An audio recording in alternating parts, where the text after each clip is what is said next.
Welcome to episode number 41 of Bleeding Blue. And today, the New York Football Giants have traded the franchise, Odell Beckham Jr. We're going to talk about it. We're going to react to it. And that's what we're going to do. So without further ado, let's bleed blue. So today at midnight, I've had a few hours. We've had a few hours to compartmentalize this and break it all down. Today, for the first time in a while, we have Michael Bokra back, who is a Cowboy fan, but he's going to be here to laugh at me or to be in misery with me or to be a great friend and be that supportive friend that I need right now. Michael Bokra, how are you doing tonight? I'm doing pretty well, Justin. I'm doing pretty well. You know, I'm going to be your shoulder to cry on tonight. Thank you. Yeah, I mean, really, I'm in Nashville. I'm on a goddamn vacation. I'm supposed to be on a vacation and not doing this at midnight, but I'm in a restaurant getting ready to go see like some music and stuff that you do in Nashville, and I'm on my phone. I'm on Twitter. I've had a lot of time to be on Twitter, which has been nice. It's been nice interacting with people during free agency and stuff like that. But I see this and I'm like, okay, this is a joke. You just think that, okay, Beckham has been traded or this. And then I see somebody says, this is not a joke. Whoever broke the news says, this is not a joke. And my brain didn't initially see the word not. So I'm like, okay, this is a joke. And then I had to do a double glance and okay, this is not a joke. And my poor mother, I'm sitting across from my mother and I say, oh my God. Like it was legitimately like somebody passed and somebody died. And she's like, what's wrong? And I couldn't say the words because I refused to believe the words. And I'm like, Odell Beckham Jr. was traded. So it's been an interesting night, to say the least. And it's been rough. It honestly has been rough. Yes, Michael Bokra. It has. I could imagine it's been rough, Justin. Yeah. You're yeah, go ahead.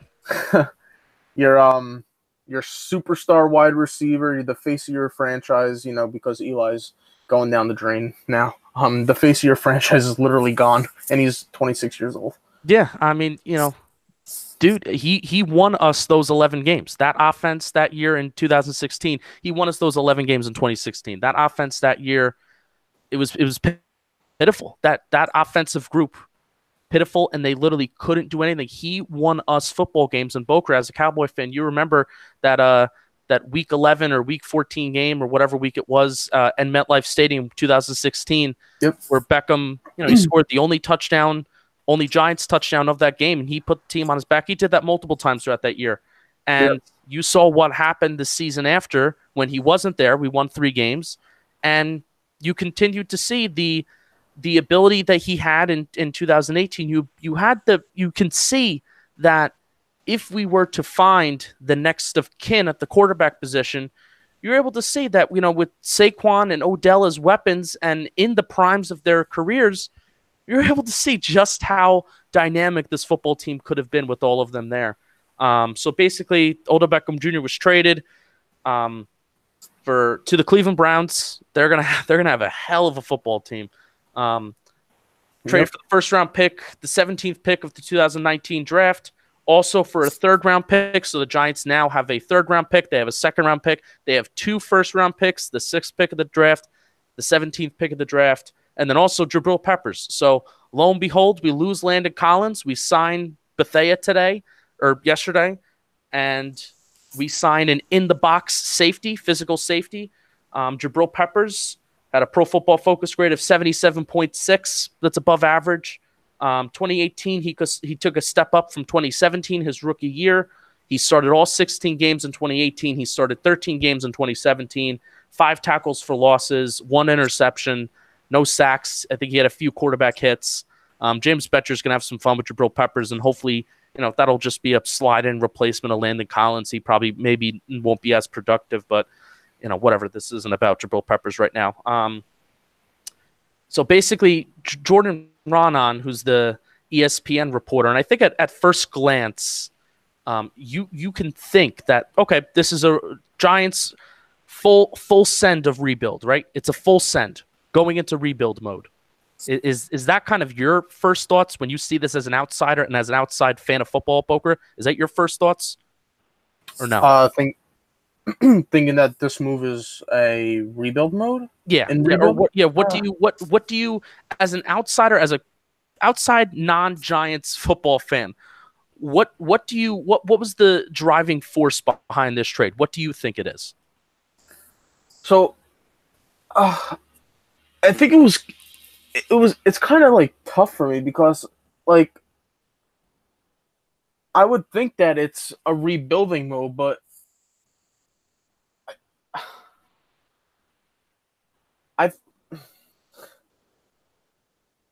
I honestly don't know like what to think of it, like, because I thought all these, like, even including like last year, that they were like building up for this, like for the future, so this team would be like good, but now they just like went backwards, I feel, and they got rid of Beckham. So is this now a rebuild mode? Like, I'm gonna go with it is a rebuild mode. Yeah, but I mean, Jordan Ronan, the lead ESPN reporter beat writer for the Giants, says this means fully rebuild for the Giants, and it's like, but how? Like, it doesn't make sense. And I think the reason why you hesitated is because it doesn't make sense. Yeah, it doesn't make sense. You signed a 26-year-old, and at the time he was 25. You signed a 25-year-old, your 26-year-old stud, elite, most valuable wide receiver in the NFL, in my humble opinion, and it doesn't really take a smart person to see how and why he is the most valuable wide receiver in the league, because you look at what he did in 2016, how he virtually saved that season,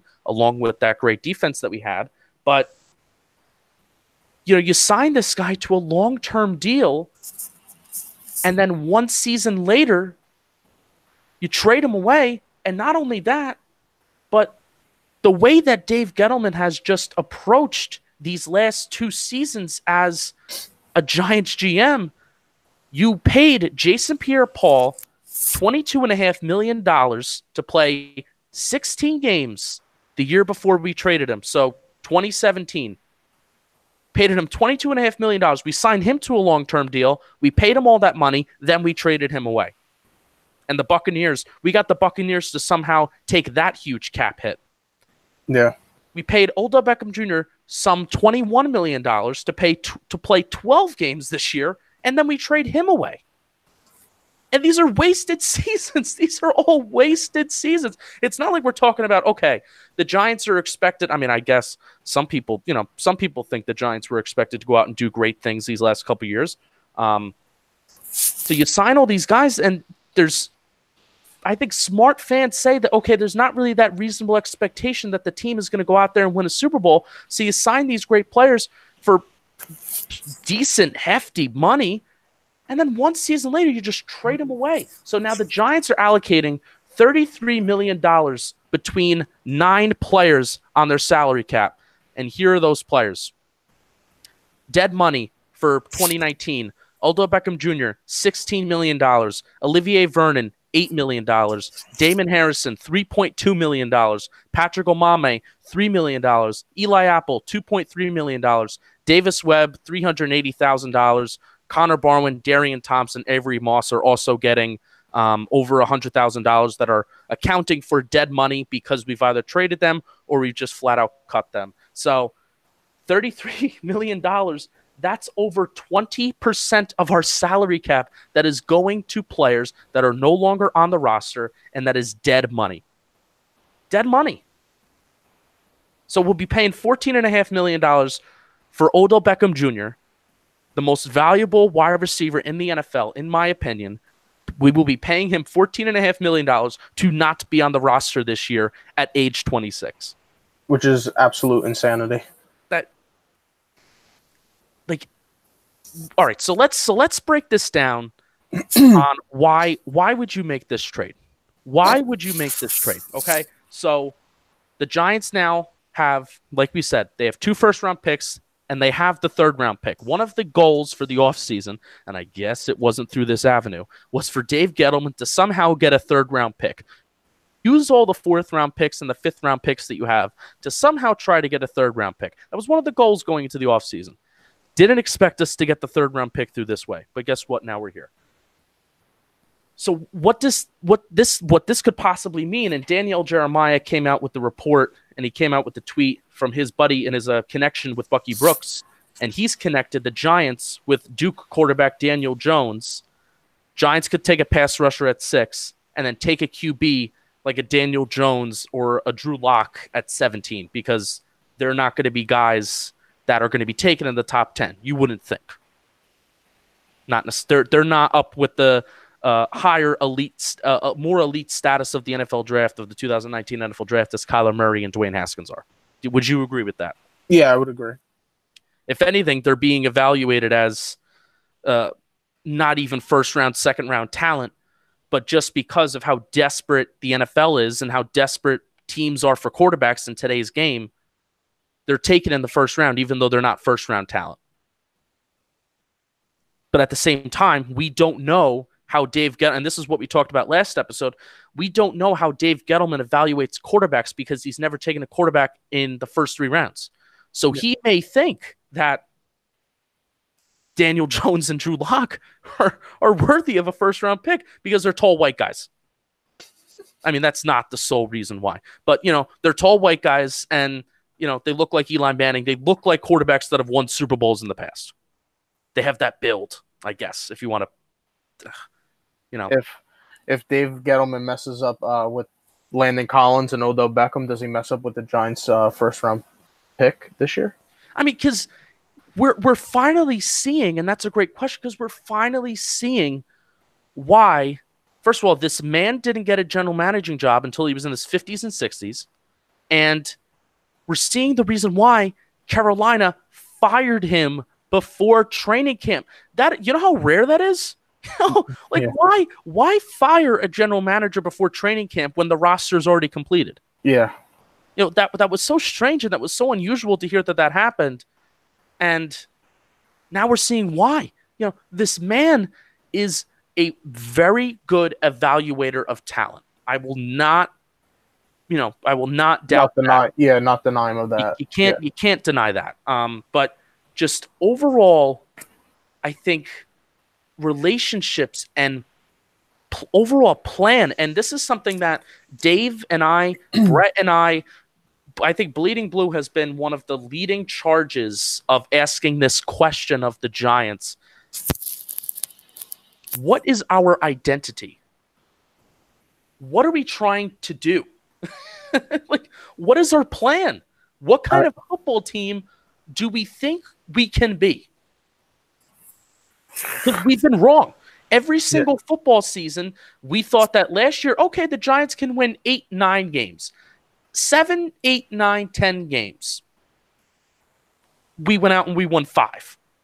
The season before, the Giants, 2nd season under McAdoo, we can go out and we can be Super Bowl contenders. Brandon Marshall, great. Let's not really fix the offensive line. The offensive line is fine. They'll be okay. Yeah. 2nd year with Steve Spagnuolo back and everything like that, and 2nd year with that defense with all those big contracts, they'll be great. Fucking with 3 games.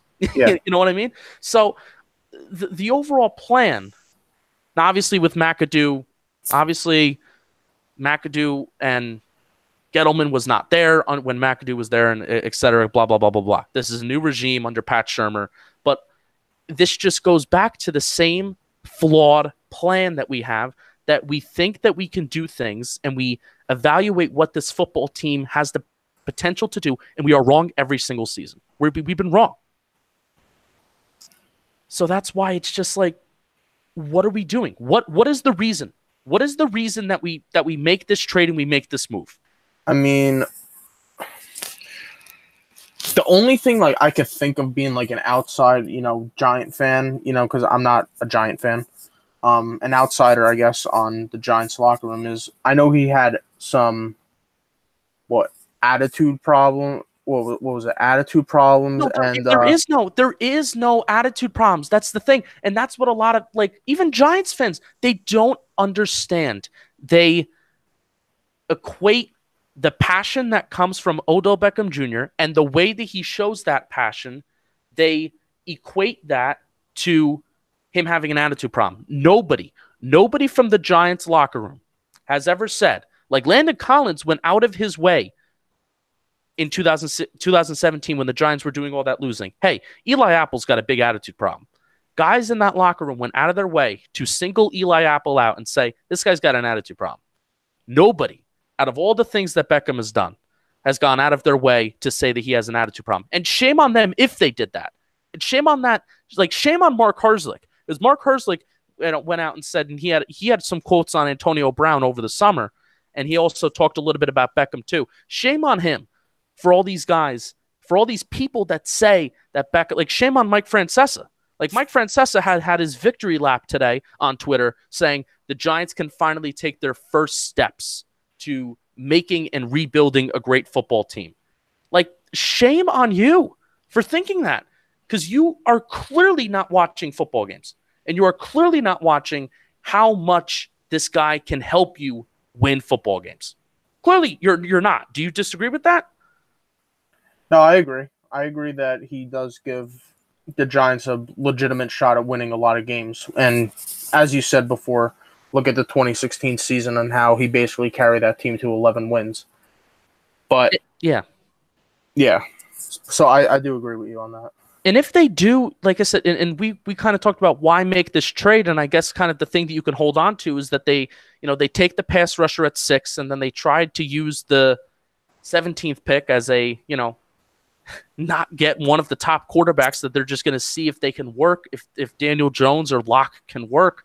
Shame on them if they do that, because they had the opportunity last year at number 2 to take a stud. No denying it. Yeah, they could have had their pick of 4 quarterbacks between, Lamar Jackson, Josh Rosen, Sam Darnold, and Baker was already taken. Yeah, Baker Mayfield was already, and Josh Allen. Josh Allen. Can't forget about him. Hey, he fit the tall white guy mold with the big arm. He fit that mold. Josh Allen? Josh Allen. Big white guy, and has a big arm. So, but really, shame on them for wasting Odell Beckham Jr. And also, go ahead. You figure that this trade also does not benefit Barkley in any way. Oh yeah, absolutely.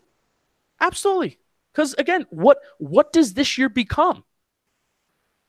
If this year was all about trying our best to put something around Eli, and again, what we were talking about in episode number 40 is that, and a lot of fans would disagree with this, but there's no denying this now, that this is not true.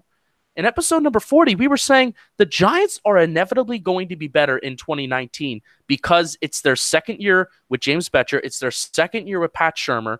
There are returning players. Almost every single starter on offense is returning. If anything, the right guard and the right tackle, they were going to get better. John Jalapio is returning at center. Very good offensive line.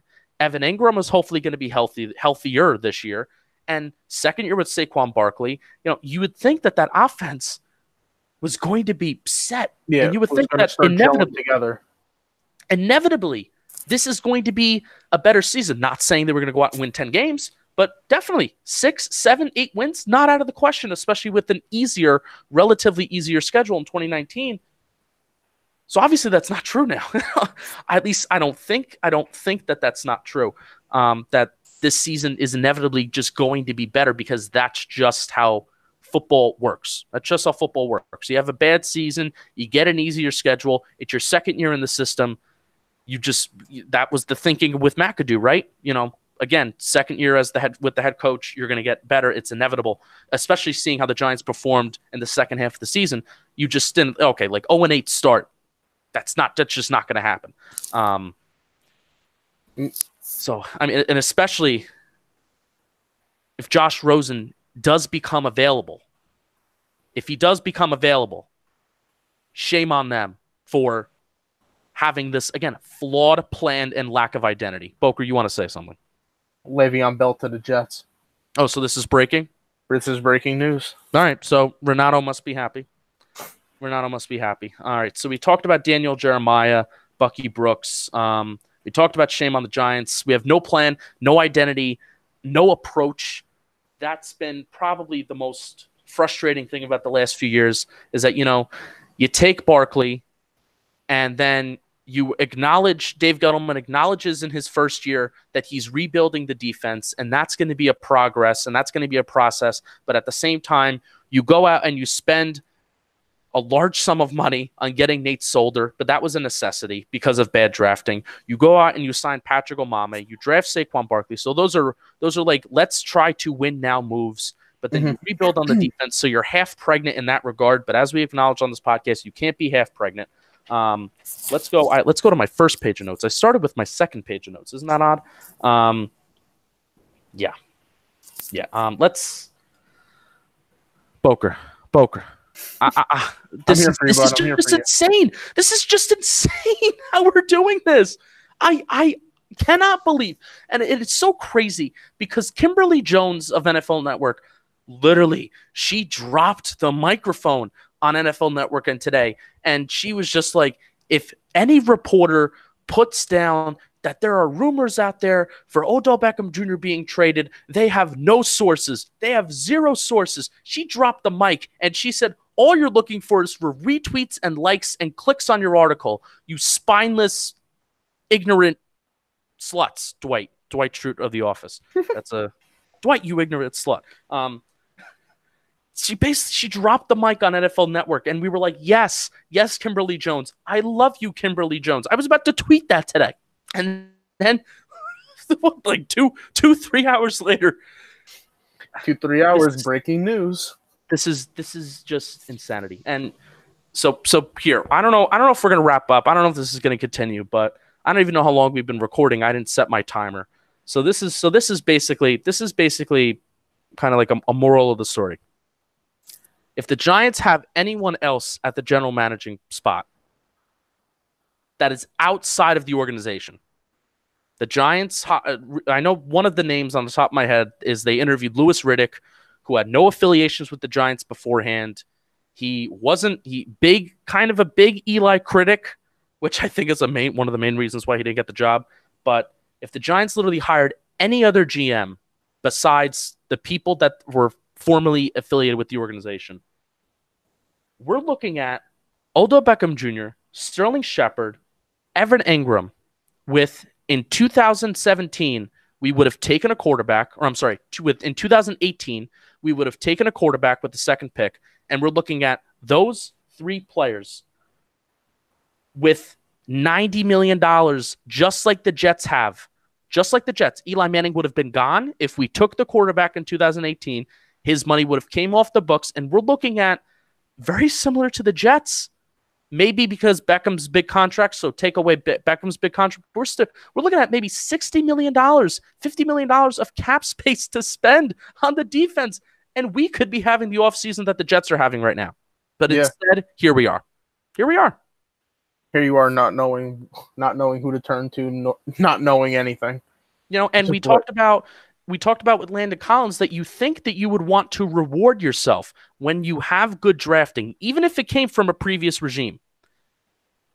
Even if it came from a previous regime, you would think that you want to reward yourself for good drafting and good drafting decisions, right? Yeah. Part of rewarding yourself is by spending the draft capital. You have your first round picks, you have your second round pick, spending the money that is necessary to meet the production. And then guess what? Once you sign those players long term, you reap the benefits of the fruit, or whatever the fucking saying goes. You know what I'm saying? You would think you want to reward yourself and not just give it away. Yeah. So it turns out you did not reward yourself. No, they don't want to. No thanks. No thanks. No thanks. We don't want to treat ourselves. Read that stat that you read to me before the podcast. Oh, okay. Hold on. Yeah, pull it up. Pull it up. There are way more stats to back up how important and how valuable Beckham is, but this is nice. I just want to hear this. So, Odell Beckham, since 2016, has averaged the most separation against press coverage than anybody in the league at 2.6 yards of separation. He's in front of top 5. Odell Beckham's 1. Tyrell Williams is 2, Jarvis Landry 3, Mohamed Sanu 4, and Stephon Diggs 5. So you would think that you want to keep this guy around at age 26, a guy that can get separation, a guy that's physical, a guy who does the little things right. You would think you would want to keep this guy around for the next of kin at quarterback. When he's in his prime? And he's still in his prime. It's not like this guy's 30. Yeah, it's not like 28. he's like, he's not like he only has like one more year left in the league and you just traded him, you know. But and also, I mean, I guess it wouldn't be as asinine and it wouldn't be as taboo and it wouldn't have been as confusing if you traded him not after you signed him. And Dave Gettleman said it himself. We didn't sign him to trade him in his fake. We didn't sign him to trade him in his fake Boston accent. I want to punch his goatee. No. But dude, it's just mind-boggling because it just goes back to the identity piece. What do we want? Who do we want to be? What kind of football team do we want to be? And I don't even know. If you were to ask Dave Gettleman during a press conference, what kind of football team do you want to be? He'll give you a bullshit answer. He would, yeah. Of we're going to go out and we're going to try to win as many football games as possible. But, dude, all right. So I'm going to... yeah, go ahead. My question is... why you signed Beckham what? Not last year? Did you sign him last year? Yeah, we signed him last offseason. Yeah. Why wouldn't you... What was there a problem with a franchise tag on him? That would no. I mean, last year, and then if you see, for whatever reason, if you see like, oh, you don't want him around anymore after last year, that's when you decided to trade him. You know, you wouldn't have had this situation where you're dealing with eating up $14.5 million in cap this year, and trading this guy. You would have signed him for that 1 year, which would have covered last year, and then this year, had the choice of team that he wanted to sign with. Yeah. Something tells me that, like, I'm not so just easy to believe that Dave Gettleman's a fucking idiot. Like, I'm not so easy to just go that route and to think that, oh, this was just this has been something that has been planned. I'm not gonna be like that. Like, you know what I mean? Because I'd like to think that people do have some logic. I don't see the logic behind it, but I'd like to think that there is some logic behind this. So something has to tell me that something maybe had to happen behind the scenes that we are not aware of. Yeah, not yet aware of. Because really, we just listed everything, and we're going to list, I don't know, I may switch the format of where we put this part of the podcast. I may put this in the beginning because this is good. We're going to list the reasons why this doesn't have logic between the dead money and between, you would think that you would want this 26-year-old, 27-year-old to be, by the time maybe we get the new quarterback and by the time Eli's gone, you would think that you want this guy to be a part of your future to help whoever is the next of kin. It just doesn't make sense. It doesn't. Yeah, go ahead. And this move only affects the team a lot because when you had Beckham, you had a person Eli could trust when Eli could get him the ball. Now you don't have that guy. You put more pressure on Eli, and you put a shit ton of pressure more on Barkley to say, here we go, Barkley, run the rock when the defense is stacking 8 men in the box. Here, run the ball, Barkley. It puts a lot of pressure on Barkley because you don't have that receiver up at the top to, take some pressure off of the box. Yeah, and that's a great point, especially when you consider about how many guys are in the box, because what Beckham did is you would have to put 2 to 3 guys on Beckham at times, depending on, how well he was going in the game. But teams would, that would be a large part of teams' game planning. What do we do with Odell Beckham Jr.? How do we cover him? How many guys do we need to put on him? It wasn't just, okay, we're just going to put our best corner on Odell Beckham Jr. and then that'll be it. You're talking about 2, 3 guys constantly being in a zone around him, and that took off pressure around everybody else around him. He was a player that made everybody else around him better when he was on the field. That is absolutely a great point. And the fact that, you want to talk about conserving Saquon Barkley, conserving him throughout the years, Odell Beckham Jr. was a part of that process. So that's absolutely a fantastic point. All right, so this is the last point we're going to get to, Michael, and then we'll actually there's 2 points. There's 2 points I want to get to. So fans who are jumping ship. I haven't listened to my favorite Giants podcast, along with Big Blue Banter, who was Dan Schneier is the host of that. We interviewed Dan, episode number 39, so go listen to that if you're up for it.